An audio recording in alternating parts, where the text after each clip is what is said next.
Hello everyone, আজকে কিন্তু আমি দেখাচ্ছিলাম আমি কোথায় কোথায় শ্যুট নেওয়া হয়। এটা কিন্তু ঐতিহ্যবাহী একটা কাঠবাগান।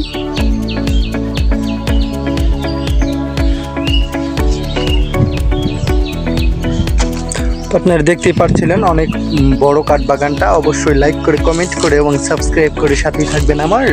তো ইউটিউবে যারা দেখছেন তারা এই কাজটা করবেন, আর টিকটকে যারা দেখছেন ফলোইং দেবেন, আর পেজে যারা দেখছেন তারাও অবশ্যই বেশি বেশি ফলোইং করবেন, ফলো দেবেন বেশি বেশি।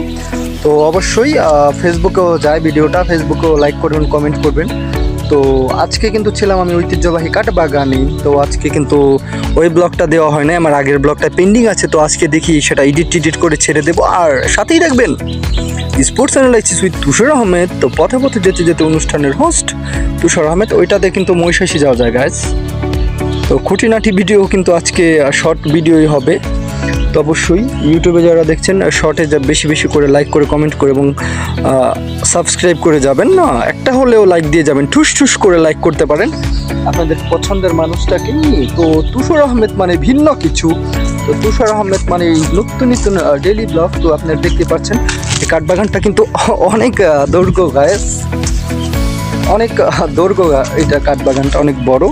তো লাইক করে, কমেন্ট করে এবং সাবস্ক্রাইব করে ইউটিউবে যারা দেখছেন তারা সাথেই থাকবেন। তো আজকে কিন্তু খেলা আছে, স্পোর্টস একটা ভিডিও আপনারা আমার চ্যানেলেই দেখতে পারবেন। সেটা অ্যানালাইসিস শো হয়েছে, স্পোর্টস শো।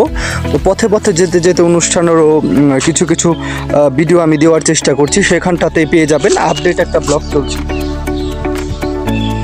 তো অবশ্যই কমেন্ট করে জানান। তো তুষার আহমেদ থেকে, তো তুষার আহমেদ মানে ভিন্ন ভিন্ন ব্লগস। তো তুষার আহমেদ মানে ধামাকা ব্লগ। তো আমি যেটা বলছিলাম, তো অনেকেই আমার ব্লগ দেখে থাকেন, আমার সাথে থাকবেন। তো তুষার আহমেদের নিত্য নতুন ব্লগ পেতে হলে অবশ্যই সাবস্ক্রাইবের কোনো বিকল্প নাই, তো লাইকেরও কোনো বিকল্প নাই, এগুলো করে দেবেন ঠিকঠাক মতো। তো আপনাদের জন্য গাইস অনেক কষ্ট করা হয়, সেটা আপনারা করে দেবেন, সাবস্ক্রাইব করে দেবেন বেশি বেশি, মানে সাবস্ক্রাইবারের কথাই বলছিলাম। তো সেটা কিন্তু করে দেবেন বেশি বেশি। তো তুষার আহমেদ মানে ভিন্ন কিছু। তো ওই পাশটাতে কিন্তু আবার একটা ঐতিহ্যবাহী ব্যাপার স্যাপার আছে কি, সেটা হচ্ছে এই পাশটাতে আপনারা দেখতে পাচ্ছিলেন এরকম একটা ঐতিহ্যবাহী কাঠবাগান অনেক বড়। এই যে এইখানটাতেও আছে, ওইটা কিন্তু ওই সাইড গাইস, আর এইটা কিন্তু এই সাইড। আমি দ্বিতীয়টায় দাঁড়িয়েছি, দুইটা অনেক বড় কাঠবাগান ঐতিহ্যবাহী। এরকম গাছ এখন আর দেখা যায় না, তো শহরে তো এটা একদমই দেখা যায় না এরকম বাগান। তো আমি যেটা জানাতে চাইছিলাম, তো সেটা হচ্ছে যে এই পাশটাতে কিন্তু আপনারা দেখতে পারবেন তো ঐতিহ্যবাহী ইটা আছে, মানে কলা বাগানটা, কলা গাছ কিন্তু এই পাশটাতে। তো আজকের মতে দেখাচ্ছিলাম কলা বাগান এই পাশটাতে, আবার এই পাশটাতে কাঠ বাগান আছে। তো অবশ্যই লাইক করে, কমেন্ট করে এবং সাবস্ক্রাইব করে সাথেই থাকবেন আমার।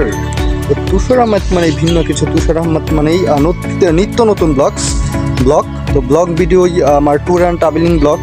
তো অবশ্যই ডেইলি ব্লগও আমার নিজেরই করা। তো সেখানটাতে বেশি বেশি করে সাবস্ক্রাইব করে দেবেন আমার চ্যানেলটা, ইউটিউব চ্যানেলটা। আজকের মতো এই পর্যন্ত শর্ট একটা ব্লগ ছিল। তো Tushar Ahmed is a signing of.